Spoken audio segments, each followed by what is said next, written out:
ఎన్నికల ముందిచ్చిన హామీ ప్రకారం త్వరలోనే మహిళలకు ఉచిత ఆర్టీసీ బస్సు ప్రయాణాన్ని కల్పిస్తామని కర్నూలు ఎంపీ బస్తిపాటి నాగరాజు తెలిపారు. కర్నూలులోని ఆర్టీసీ బస్టాండ్లో 6 నూతన బస్సులను రాష్ట్ర మంత్రి టీజీ భరత్తో కలిసి ఆయన జెండా ఊపి ప్రారంభించారు. ఈ సందర్భంగా ఎంపీ నాగరాజు మాట్లాడుతూ సీఎం చంద్రబాబు ఎన్నికల మేనిఫెస్టోలో ఇచ్చిన హామీలన్నీ అమలు చేసే దిశలో ముందుకెళ్తున్నారన్నారు. ఆర్టీసీలో నెలకొన్న సమస్యలను పరిష్కరించి ప్రజల సౌకర్యార్థం ఆర్టీసీ సేవలను మరింత విస్తృతం చేస్తామన్నారు. ఇక బస్సుల్లో ప్రయాణించే ప్రయాణికులకు ఎలాంటి ఇబ్బందులు తలెత్తకుండా అధికారులు అన్ని జాగ్రత్తలు తీసుకోవాలని ఎంపీ సూచించారు. ఈ కార్యక్రమంలో ఆర్టీసీ ఆర్ఎం శ్రీనివాసులు, డిఎంలు సుధారాణి, సద్దాం హుసేన్ తదితరులు పాల్గొన్నారు.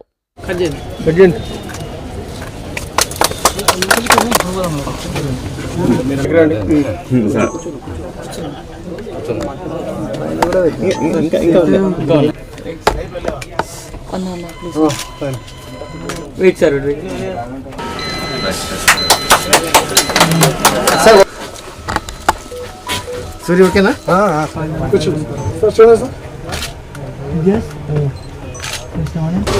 Okay sir. పడండి సార్. అది చేసుకోండి. కేబుల్ వేసుకుంటా. 2024 ఎలక్షన్ తర్వాత బ్రహ్మాండ తెలుగుదేశం పార్టీ రాష్ట్రంలో ప్రమాణ స్వీకారమైన నెలలోపే మేనిఫెస్టోలో భాగంగా మన గౌరవ ముఖ్యమంత్రి అయినటువంటి నారా చంద్రబాబు నాయుడు గారు ఏ లక్ష్యాలనైతే మనకు నిర్దేశించారో అందులో భాగంగా ఆర్టీసీ విషయంలో ఎస్పెషల్లీ ప్రజా రవాణా విషయంలో ఉచిత బస్ సౌకర్యం కూడా కల్పిస్తున్నారు.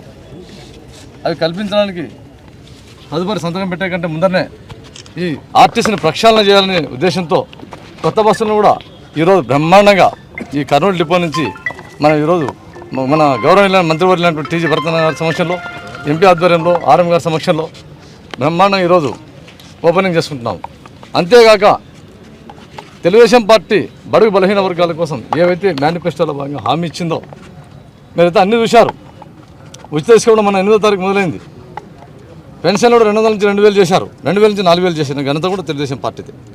అంటే ప్రతి విషయంలో తూచా తప్పకుండా రాష్ట్రం అంతా అంధకారంలో ఉన్నా కూడా ఏ మేనిఫెస్టోలో ఏదైతే ఇచ్చారో అందులో భాగంగా బ్రహ్మాండంగా ఒకటి దశల వారీగా చేస్తూ పోతున్నారు. అందులో భాగంగా ఈరోజు ఈ నూతన బస్సులను స్వీకారోత్సవానికి మొదలుపెట్టినటువంటి మాకు అన్ని రకాలుగా గవర్నమెంట్ నుంచి అన్ని సహకారాలు ఇచ్చి ఈ కర్నూలు డిపోని ఎస్పెషల్లీ ప్రత్యేక చొరవ తీసుకొని మనకు, ఎందుకంటే మినిస్టర్ గారు కర్నూలు నుంచే ఉన్నారు కాబట్టి మనకు ఈ ఆర్టీసీ డిపో మీద ప్రత్యేక చొరవ తీసుకొని ఆర్టీసీని బలోపేతం చేయడానికి మా వంతు శక్తివంతం లేకుండా ప్రయత్నం చేస్తామని చెప్పి తెలియజేస్తున్నాం.